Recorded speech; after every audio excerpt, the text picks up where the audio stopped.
Episode 3, Part 1, High Stakes Missions with Joey Barrier. And as we're going up the stairs, he's if they had showed up, which I hadn't really thought about this until later, if they had decided, you know what, I'm going to step out in faith, and I'm going to go ahead and go to this class, and we're going to do this thing, we would probably all be dead. You're listening to the Birds Words podcast where grit and faith meet. Our guest today is Joey Barrier. Joey is a Christian, shepherd, missionary, youth minister, head soccer coach, and is going to discuss some lessons he's learned along the way. I'm John Birdwell, your host. About yourself. My name is Joey Barrier. Ooh, yeah, that was good. I'm from Florence, Alabama, born and raised. Went to school here, went to college here. I've always lived here. But I've always traveled outside doing mission work from when I was little. Yeah. And then I also do like local ministry. All right. What else do you need to know? All right, so let's see. So what all do you do? You teach, you coach, what all do you do? I teach Bible classes at Mars Hill, coach varsity soccer, boys soccer at Mars Hill, and what else do I do? I teach classes at Heritage, missions classes at Heritage Christian University, and I'm a youth minister at Maud, and then I've listed all of the side jobs first, but the number one thing that I do is mission work in Southeast Asia. Nice. There we go. That opened up some. Yeah. All right, so when did you become a Christian? I was 12 years old, and I don't know if you want to hear all about that. Let's hear it. That's why we're here. Let's hear it. I honestly cannot remember the name of the preacher there. It was a gospel meeting at Stewartsville Church of Christ, Little Bitty Church, Savannah Highway, going up toward Tennessee, and I just remember this dude preached this amazing sermon, and it actually was a sermon, like it was a really scary sermon by hell. To be honest Oh with man, you. yeah, And, yeah. But I remember like just holding on to the pew in front of me, Just white knuckling the just back of it. hanging on to it. And afterwards, Mom, everything was done. I didn't go forward or anything, and my mom looked at me and she was like, "Joey, what's wrong?" And I was just sitting there crying. Mm-hmm. And I was like, "I don't want to go to hell, Mama."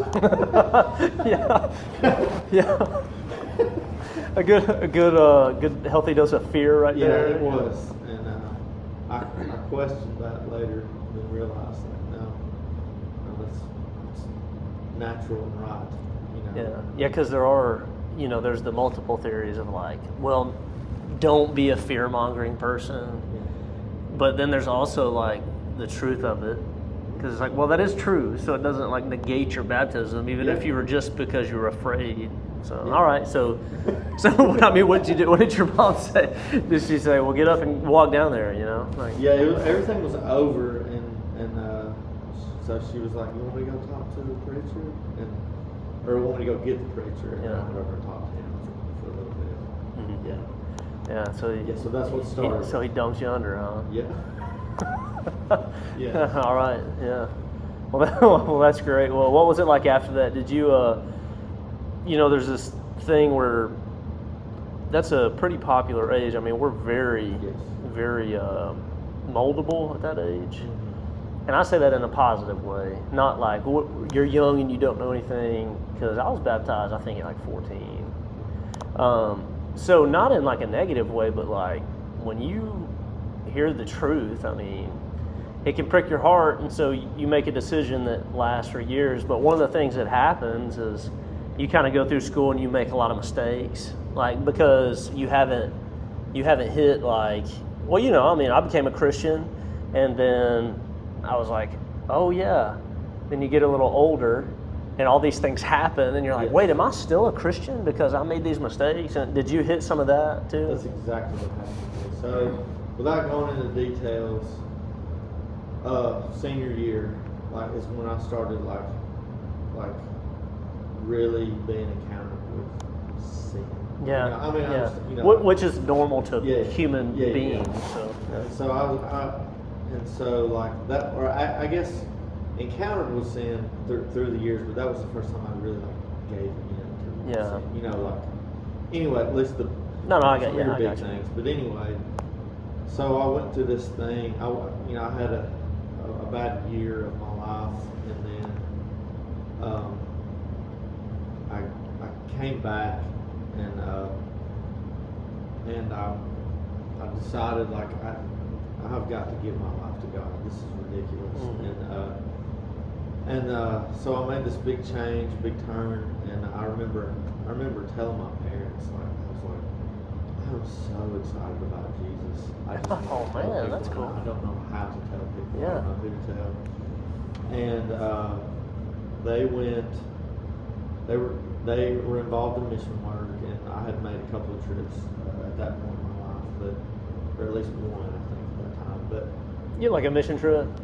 Yeah, because you're family, right? Yeah, so they were missionaries, and they went to congregations all over the area, and they went out to a little church in Colbert County called Maud, and they told them, like, it was like the next week that after I told them that I was really excited about Jesus, and they told them they're looking for a youth minister. They said, we've never hired a youth minister before, we don't know anything about it. Do you know anybody that's interested? An 18-year-old. Sign me up. Yeah. Do you think like being given responsibility helped a lot?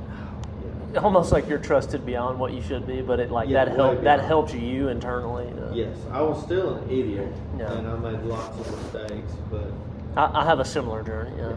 My heart was right, but I don't know. Like the spirit was willing, the flesh was terribly weak. Yeah. So I made lots of mistakes, but they were very patient with me and worked through a lot of things, and I'm still there. So when did you go to? We're all on the journey. When did you go to school? You said you went to college? Yes. When did you go to school after high school? So graduated high school in '95. Later in the summer, got the job at Maud. Then I started at Shoals Community College. Did the first 2 years there, and then went to Athens State University. Nice. What'd you get your degree in? Or what'd you study? This is what's funny, like physical education, because at that point I had decided that I wanted to do full-time mission work, but I needed to get some kind of degree in the teaching department. And my thought was, if no one will sponsor me, I will work as a teacher. And I really was thinking, like, this job will take the least out of me. Like I wouldn't have to think too much about it because it's PE. You were strategic, and that sounds like a massive strategy right there. Yeah. You're going to be fundraising while you're doing basketball. The kids play and just run around in the gym. Yeah. Which when going through school, I did elementary, and there would have been no such thing as like working on mission work strategies and all that kind of stuff while I was in there dealing with little kids. But anyway. No. It was hard work. I guess that. Yeah. It was actually hard work. Oh, for sure. So what? Did the mission trip you went on? Is that why you had the call for more mission work, or what? What was the deal there? So earliest memories. I go all the way back before that. My earliest memories of life was with my dad taking on a preaching job at a little church called Beavis, and it was just across the state line north of Florence. And I don't know what the deal is with this little corner of the world, but like the corner of that county, like right when you hit the state line, dirt roads. And at that time, no running water. So we're talking about... This is the place they write songs about. In the 80s. Yeah, like everybody had running water and everybody had it, but they did not. And a lot of the homes are in that community. No running water.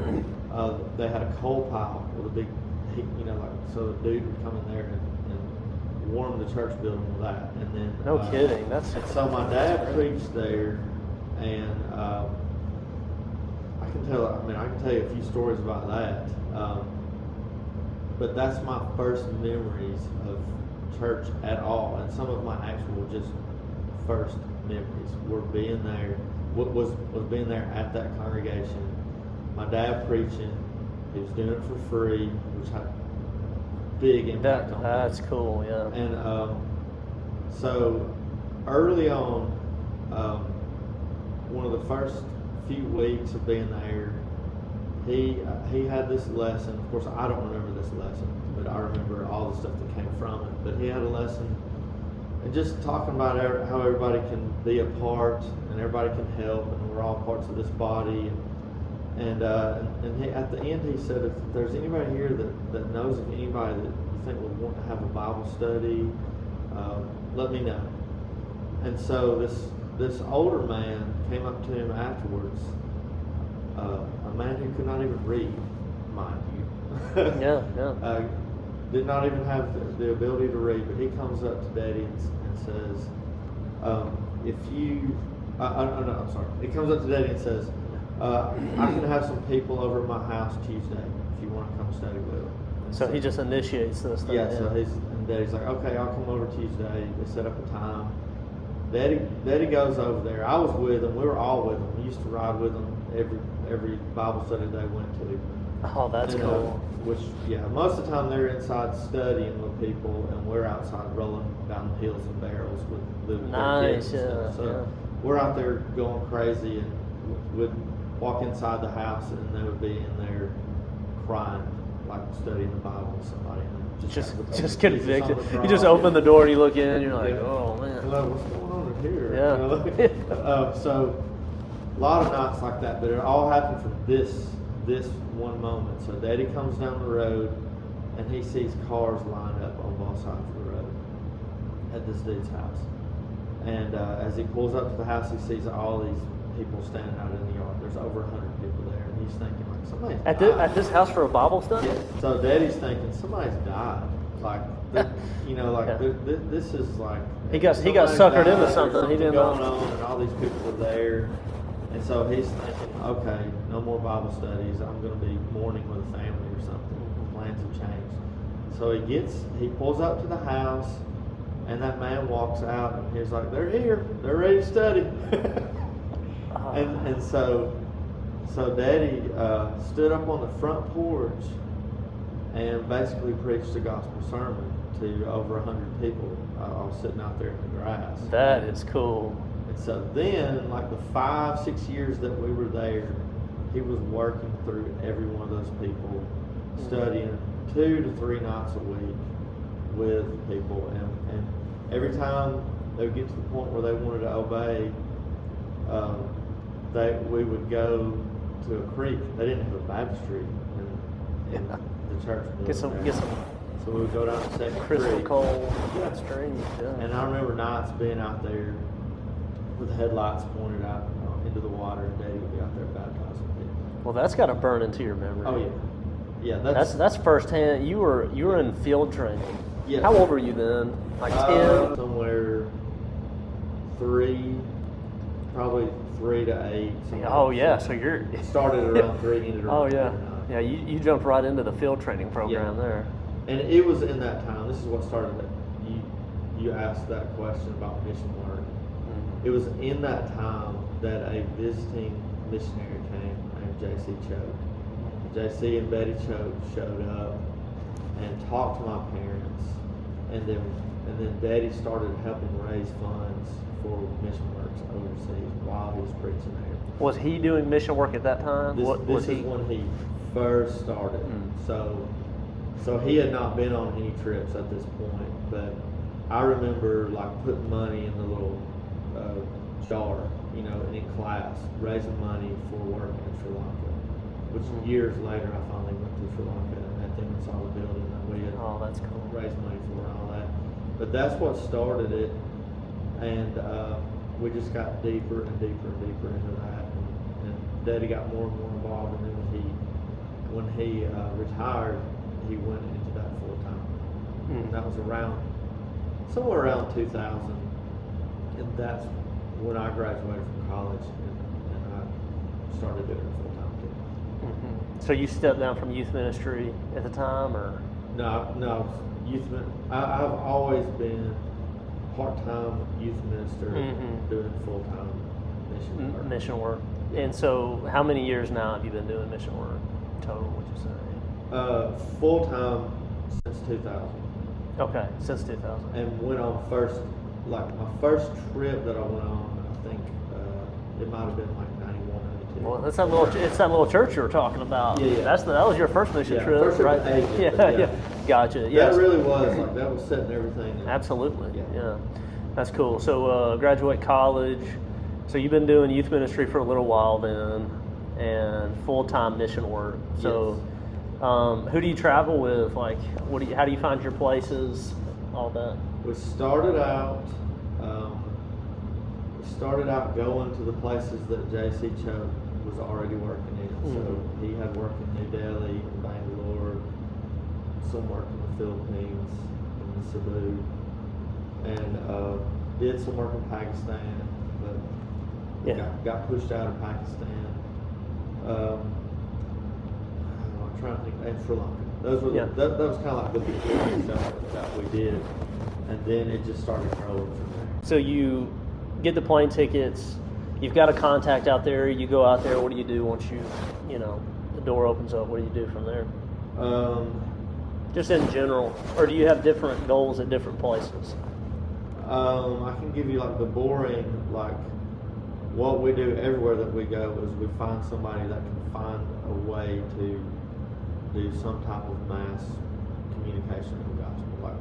Like if it's radio, if it's TV, if those things are illegal, then some form of literature where you just get the message out to millions of people. That's number one. All right. And so get the word out there. Number one. Yeah. Find somebody who can get the word out there. And if you're asking this from somebody who's wanting to get involved in this, like most people that come in to help us that are introducing themselves to mission work, they come in on phase 3.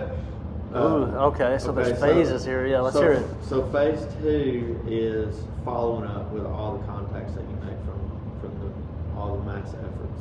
All right. And some places that can be a handful of people. Some places it's thousands upon thousands. And so you have to have a guy in that country that's just what they do. And then after they follow up with people, churches start popping up all over the countries, and then we want to make sure we strengthen them and make sure that we don't just plant a church somewhere and they're left alone.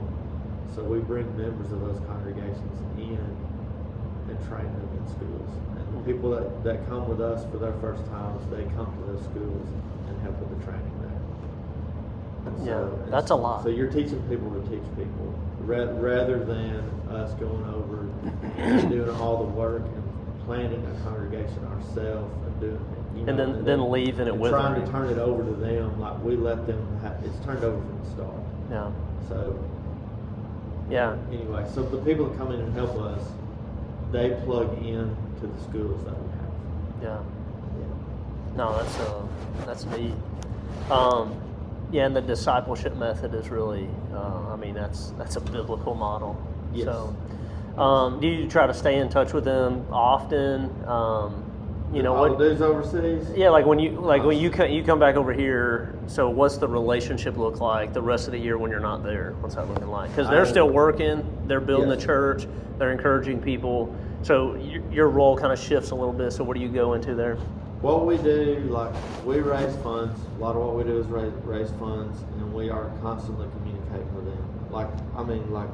As I'm sitting here, let me just tell you, I've got messages from Peru, I've got messages from the Philippines, and I've got messages from Nepal. Wow, yeah. As we sit here. Yeah. So, and they'll text me through the day and through the night. They don't sleep. Yeah, what's a lot of the text like? How to solve a problem, how to handle something moving forward, how much money? Edwin's, the last ones I was talking to Edwin. Man, he's a cool dude. And he posts videos of people being baptized all the time. Every day. At night. Yeah. During the day, at schools, Bible studies in people's houses. It was really cool getting to meet him. Yeah. So, yeah. So, like last month, there's a congregation that's kind of dwindling down, and it used to be a thriving congregation, and it's on the other side of the island, way on the other side. And he's asking me like, hey, can we like send somebody there, which is going to cost money to have somebody like permanently located there, have a preacher there, and so we're problem solving. So we go in a big conversation. I don't think we can do that. We're stretched. We're spread so thin. What is a way? How are ways that we could figure out how to get somebody there? And then so they figure out like we can get a couple of our guys that work with him to just go over there every other weekend and preach there and do and be there on Saturday and Sunday. So they would just spend the night at those people's house. Then they go around and they go door knocking and all that kind of stuff. And then also they're going to bring 2 older members down to their school. And so that's going to encourage them, put them. Yeah. You haven't had to pay the relocation fund. They're already there, and you're just having guys there. It costs a little bit of money, but we're talking about $30, $40, as opposed to $100. And just like that, you've got a plan moving forward. Yes, and like every week he sends me pictures, and guess what? Results. There's more people, and it's soon going to turn into baptisms, new members. One of those new members is going to end up being a new preacher there. Yeah. I'll just go ahead and tell you. So. Well, one of the things that impresses me, which we went on that trip together, but I feel like sometimes we baby people. Like we don't.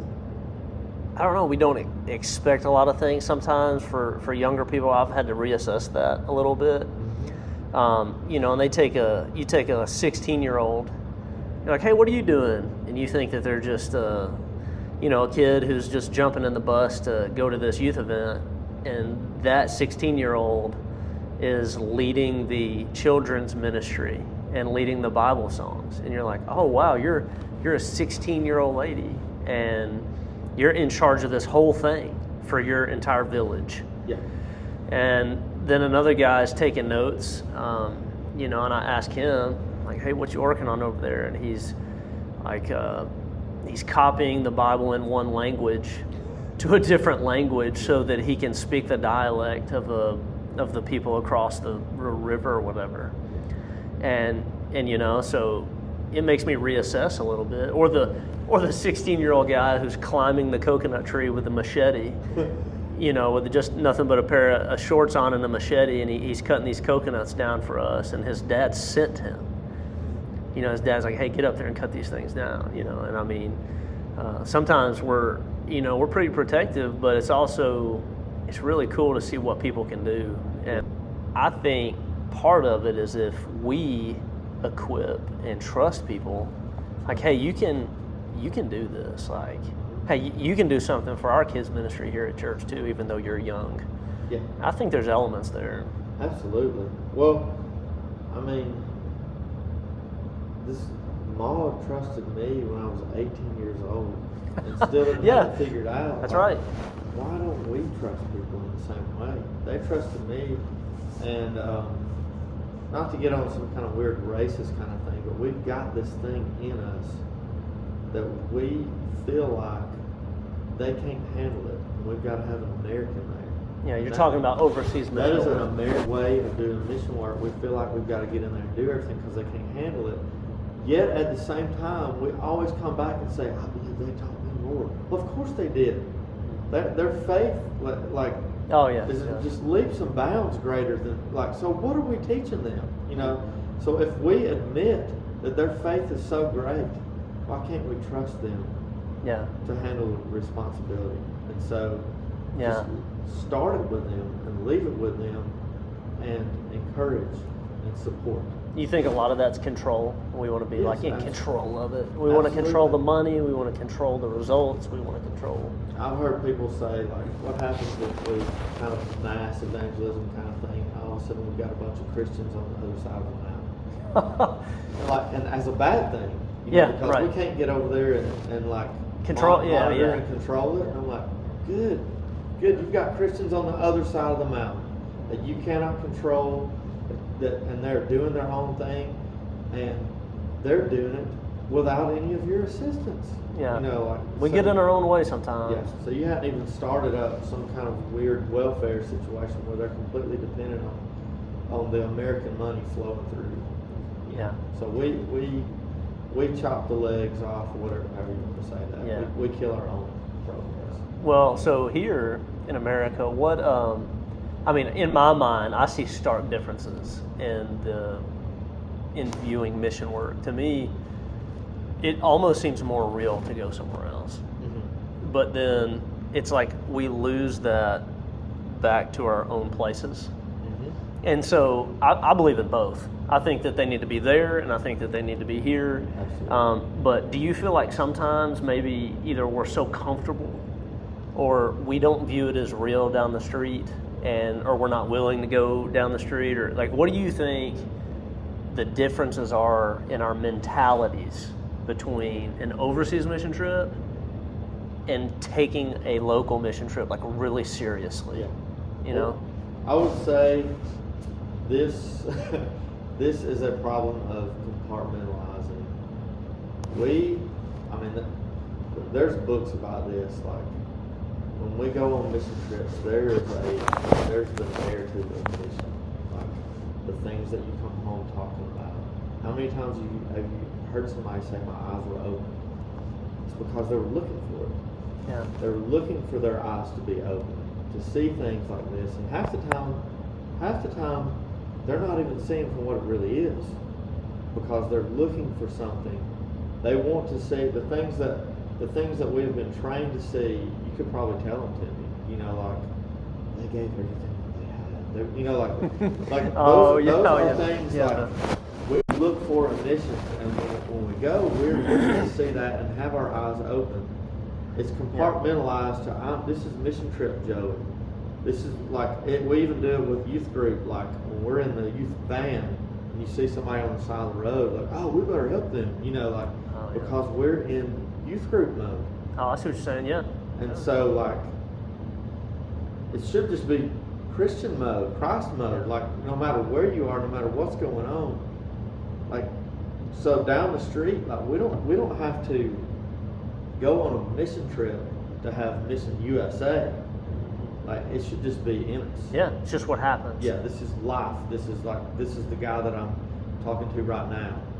And we compartmentalize, and I've even seen preachers in classes were actually just blew their minds when they realized, like, oh, when I'm at a ball game, I should be talking to people. Which is funny because I feel like youth ministry is the opposite. Youth ministry is like the ball game is the mission field. Yeah. And I don't know, youth ministry to me feels like such a biblical model because it's all about you just spend time, teach as you go, and then these things. I feel like for preachers sometimes it's harder because it's with adults, and sometimes adults are more set in their ways. Yes. It is hard. But if you take 15 people and jump in a bus and we're ready for whatever. Yeah. I feel like sometimes there's a little bit of, I guess, moldability, if that's that's the thing. Yeah. No, there's strength in that. Like so you get somebody in a van and take them somewhere, or you get on a plane, go somewhere, and open their eyes, but then teach them to remain open when they're here. Yeah. Sometimes that's what it takes, and I don't know if that's what it took for me. I honestly think that it was just watching my parents. Well, absolutely. But still, there was a process. Well, because even if you weren't doing mission work overseas, I mean, I think you would still be doing. I mean, you'd be telling cool stories here. I mean, you'd run into somebody, cutting down a tree on the side of the road. You'd run into them, and it'd be about bringing them to Christ. I think it's. All right, so, we talked a little bit about the difference in mission here and there and compartmentalizing, and that's a great point. So, how do we fix that? I mean, how do we change the mentality of? I feel like a lot of people feel stuck. Mm-hmm. Like we're interfaith, and we live in my opinion, a society where we're almost numb. We're numb to all the information. We're numb to all the screens. Our screen time reports are crazy. I mean, like, it's amazing we can actually stare at a device for that long. It's just robbing us of life. Yeah, I agree. And I think that's one of the benefits. Like when we go on our mission trip, even to Florida or whatever. I mean, when I take an inventory of the kids' attitudes and how they respond to certain things, I mean, it's also like what you're talking about. I mean, it's like snot coming out of their face and like crying. Well, they hadn't been on their phone, and they've been surrounded by Christians, and they've been serving people and helping. And I feel like that's when people feel alive. Yeah, I agree. And so I guess my question is, well, how do we do that? How do we wake up and engage? How do we do that here? That's a tough question. Yeah. I mean, I think that you're in the battle of trying to wake people up, just like I'm in the same battle. It's one at a time. Sometimes it's one at a time, bringing people with you on these trips. And yes, eyes are open, but it is. I think it's more so of you living it. I mean, like you're teaching it, but you have to live it. That's true. And that's how I learned it from my parents. And that's what's crazy is I don't know how many people are faithful that they taught, but it taught me. You know, like I learned that lesson, and I know that some are. You know what I mean? But I do know that spoke to me. I do understand that. So the number one thing is you have to live it, and you have to mean it, and yeah, I don't know. No, that makes sense. Yeah. You can't just talk about it. Yeah. Don't talk about it, be about it. Well, let's talk about one of your mission trips. Okay. You're good at that. You're good at going on mission trips, and I mean, it's second nature to you. I mean, you've talked about that before. You don't have to sit down and write a little list out with a pencil. It just it spontaneously just happens throughout your day, all day long. All right. So, what's a mission trip that really had an impact on you? Everyone. Well, I'll tell you. Like a few years back, we started going into China. But I'll tell you this. This one's not as dramatic, I guess, but. We went into China, and this was our first time to ever go in there, and I had no idea. All we had ever heard is China's dangerous, don't get caught, and so we just met with a couple of guys, and that went well. We were only there for 24 hours, we didn't get caught. Did it again, brought a few more people down there, didn't get caught. So, so it kept getting bigger and bigger, and so we had a really good trip. We trained like all these people that had come down from the mountains. Their hands were purple because they had been shelling peas.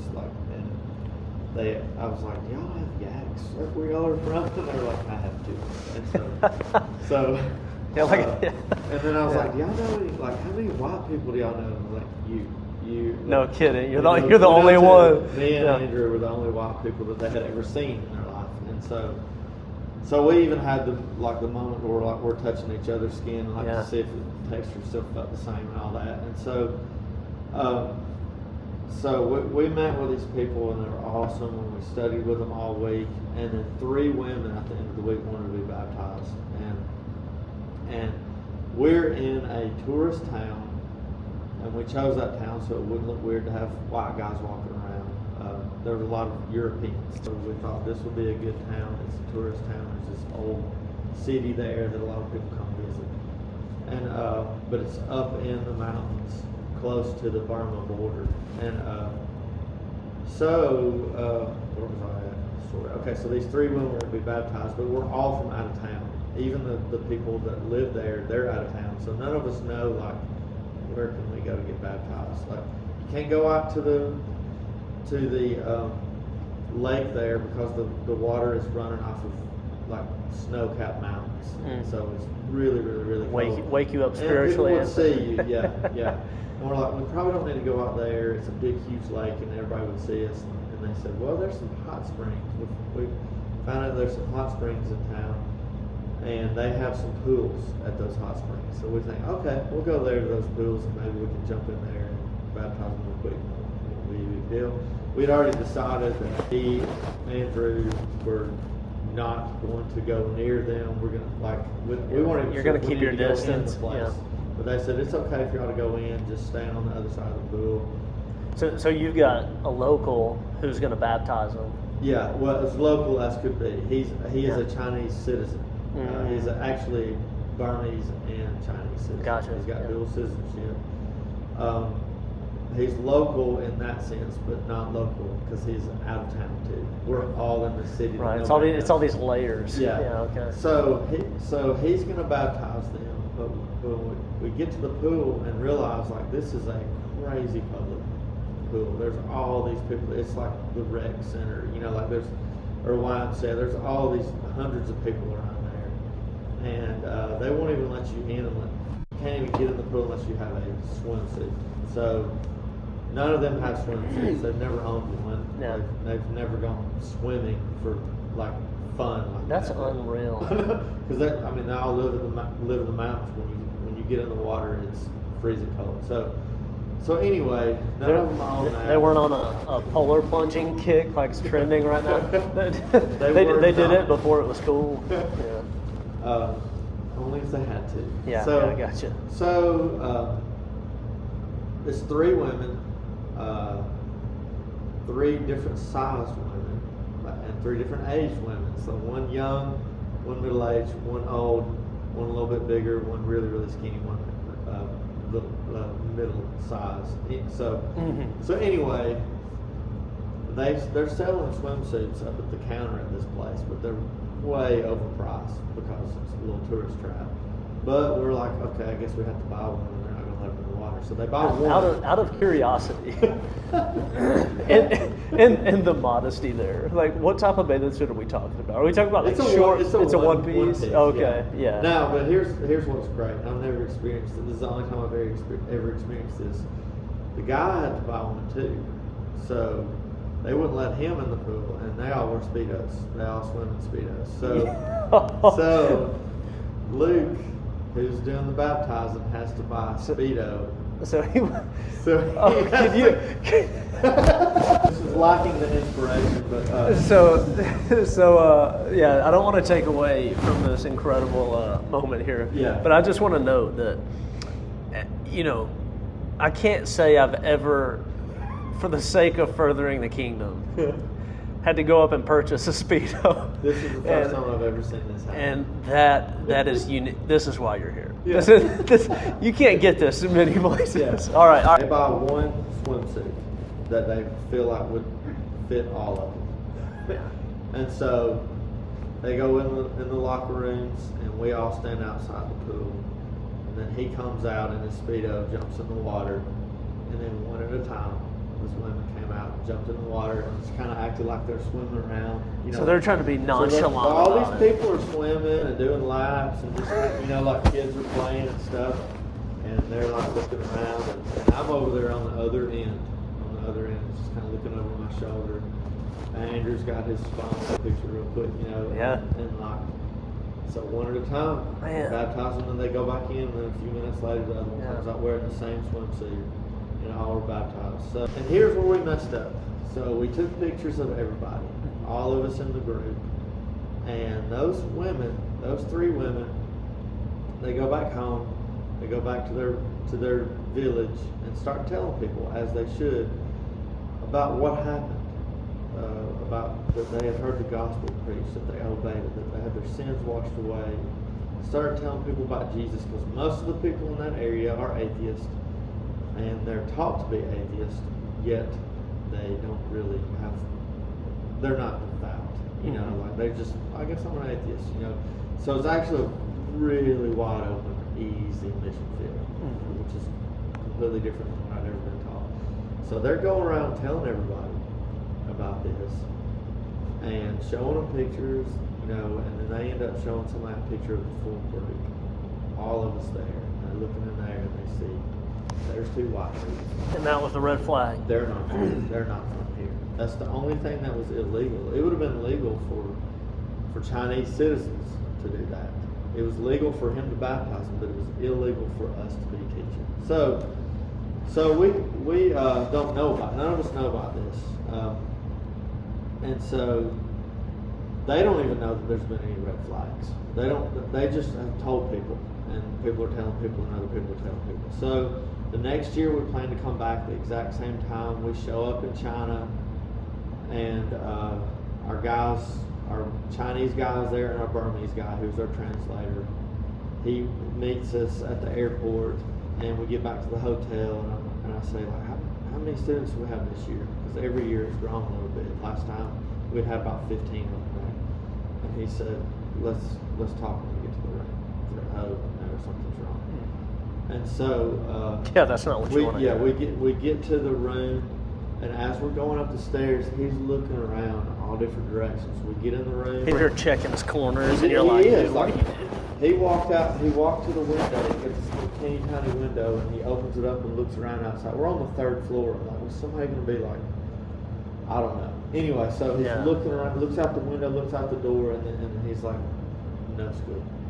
He said that those women that were on the bus coming down to this city, and every time you go through what am I trying to say? Like a city, like outside of city limits. Yeah. Right when you get to the city limits, there's a checkpoint. Every person on that bus has to show their papers, show your license. Which is normal there. Yeah, to show that you're a citizen, show, whatever. Can you imagine doing that here? And when they show their license, this is who I am, this is my citizenship, they say, get off the bus. They get off the bus, they pull them over to the side, and they say, we know what you did last year. Last year? Yes. Yeah, this is a year from then. So we know exactly where you went last year. We know what happened. They know that they were baptized. They know everything about it. They say, and if you do this again, if you try this again, we're going to catch you.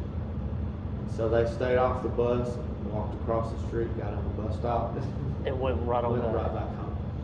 If they had showed up, which I hadn't really thought about this until later, if they had decided, you know what, I'm going to step out in faith, and I'm going to go ahead and go to this class, and we're going to do this thing, we would probably all be dead. They weren't just thinking about themselves, they were actually thinking about us. About the whole mission, too. About the whole mission. Yeah. I would have, everybody. I might have gone to prison, they might have killed me, I have no idea, but they probably would have killed all of them. And so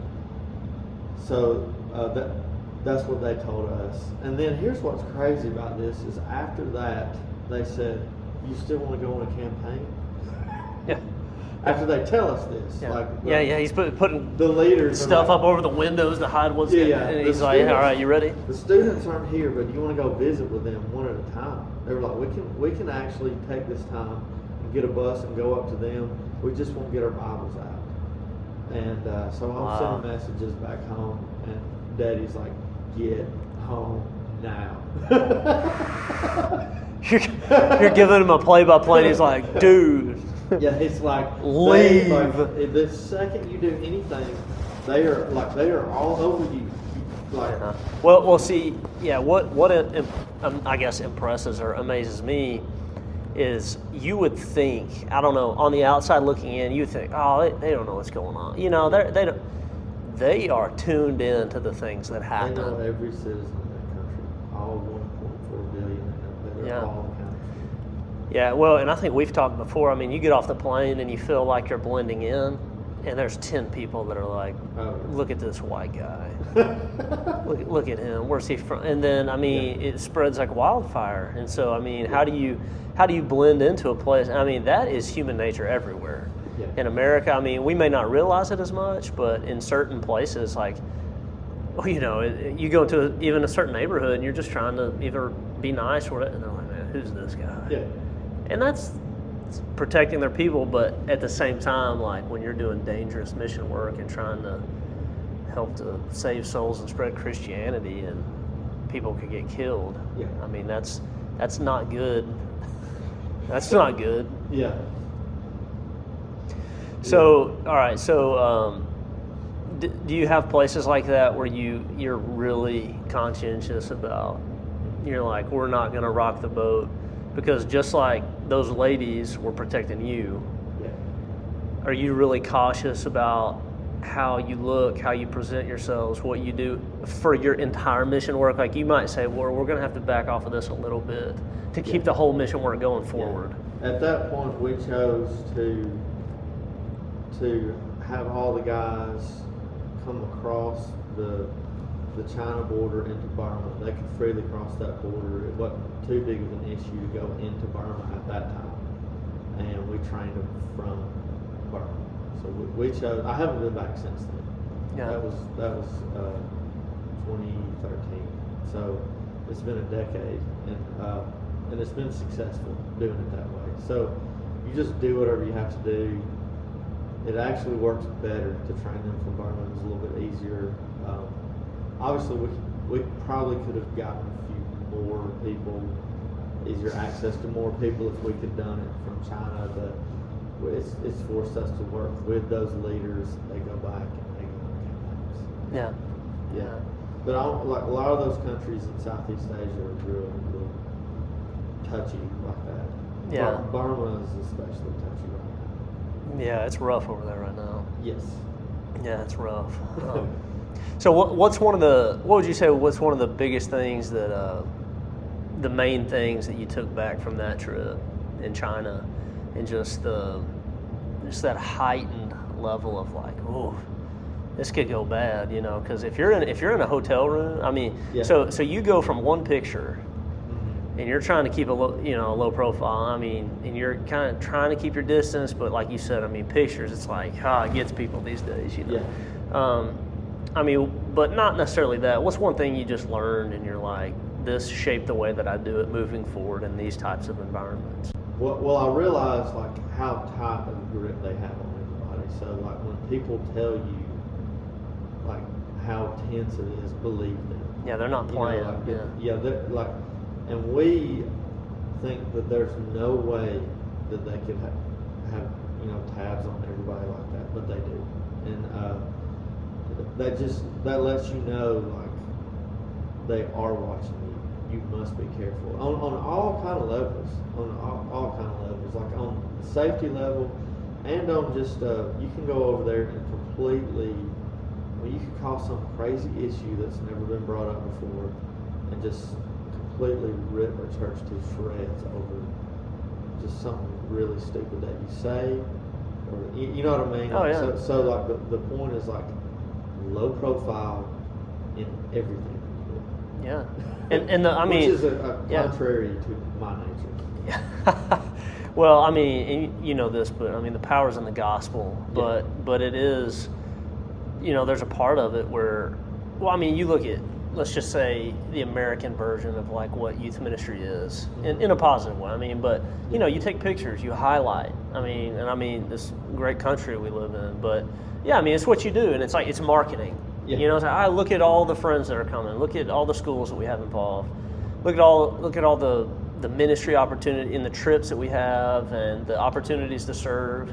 Well, there it's like the work is being done, but it's not flashy. Yeah.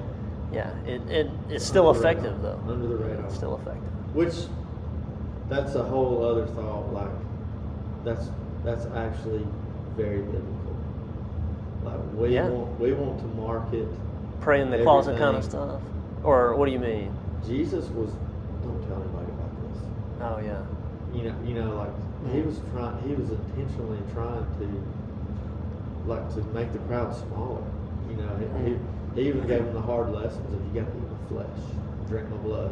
Oh yeah, right, yeah. But all through Mark, he's saying like, don't tell anybody. Which is interesting because his method worked. Yeah, so like, is it reverse psychology, or did he really not? Like he was. Yeah, because that's what I was kind of thinking. But like we want to just give them everything, and I don't know. There might be something to that. I haven't worked completely. Yeah, that's what came to my mind is like hey, don't tell the secret. Yeah. And then everybody wants to go tell it, but also, I mean, we've talked about circles before. Inner circle, bigger circle, the mass, you feed all these people, or like the 10 people that were cleansed and one came back kind of thing. So I think that there's a lot of different methods that might be that work in different situations. Yeah. But I also think, sometimes, I mean, it's case by case sometimes. Yeah. It's not always cookie cutter. And so that being said, the gospel in Asia, in America, in any of the mission points, what is someone is sitting here saying, man, I'd like to make a difference. Mm-hmm. I would like to do something. Could be a trip, could be, like you said, not compartmentalized in the, whatever, just a regular person. They're wanting to do something and share the gospel. I mean, where do you start? We go to church. I know, like, we are the church, but the old saying, we go to church. Yeah. But I feel like people going back want to be awake. Yeah. They're like, I want to feel something special with my Lord and Savior. And I want to do the right thing, and I want to please Him and live obedient lives. Yeah. I mean, pure and undefiled religion is this, right? Serve widows and orphans in their affliction, and keep oneself unstained from the world. So the question is, well, what do? You're in a rut, you're in a rhythm. You go to your job. We've got some church events, but how do you really bust through to the? I want to do what the Bible says to do. Yeah. I think that you can go the route that I went, which is just like I was in a place where I didn't know what to do. It's literally what like I was a guy. So first, tell somebody. Jump in. Yeah, just tell anybody. Tell somebody. Tell your youth minister. Tell your preacher. Tell your elder. Tell somebody. I want to do more. They will help you with opportunities. Because like me, yes, I could have just immediately just started talking to people, but like me, a lot of us are nervous to do that and don't know how to do that. And so it's kind of this way in, it's a way in, and it's amazing what happens once you put on that hat, when you decide, I'm going to be a youth minister now. All of a sudden, people look at you as a youth minister, and people who didn't talk about spiritual things will ask you about spiritual things, and it just provides opportunities for that. So there's that route. Mm-hmm. There's the official going, the official route of going that way, and the other route is, which can be more powerful. God can work however He wants to in everybody's lives, but I've also seen other people that just start doing it. I've had kids in my youth group who would text me. This is back like years ago. Like I guess I don't know if kids can even have phones at school now. Anyway, so they're texting me like, "Hey, what's that verse?" Blah blah blah. And I text them back and tell them. He's like, "Okay, thanks. I'm studying with some dude at home." What? Oh, nice. And then like he tells me the next day, he's like, "Yeah, we ended up having to do it later because it got so loud in there, and like we couldn't even hear each other talk." That's a little humbling, isn't it? You're like, man, you're doing it. Yeah. You're doing it. That right there, like you just start studying with people, and like this is what's crazy, and it's sad that it took me so many years to figure this out. To just go up to people that you've been talking to, hanging out with, and just ask them like, "What do you think about this?" If they're hanging around your church, and open-ended discussion about all this. Yeah. And then it's usually like, I think it's pretty awesome. I like this. That's usually it's positive. You want to study the Bible? I can't believe it probably took me 5-6 years of youth ministry to realize to open up God's Word and study with somebody. All I had to do was say, "Would you like to study the Bible?" Yeah. And then their lives just forever changed.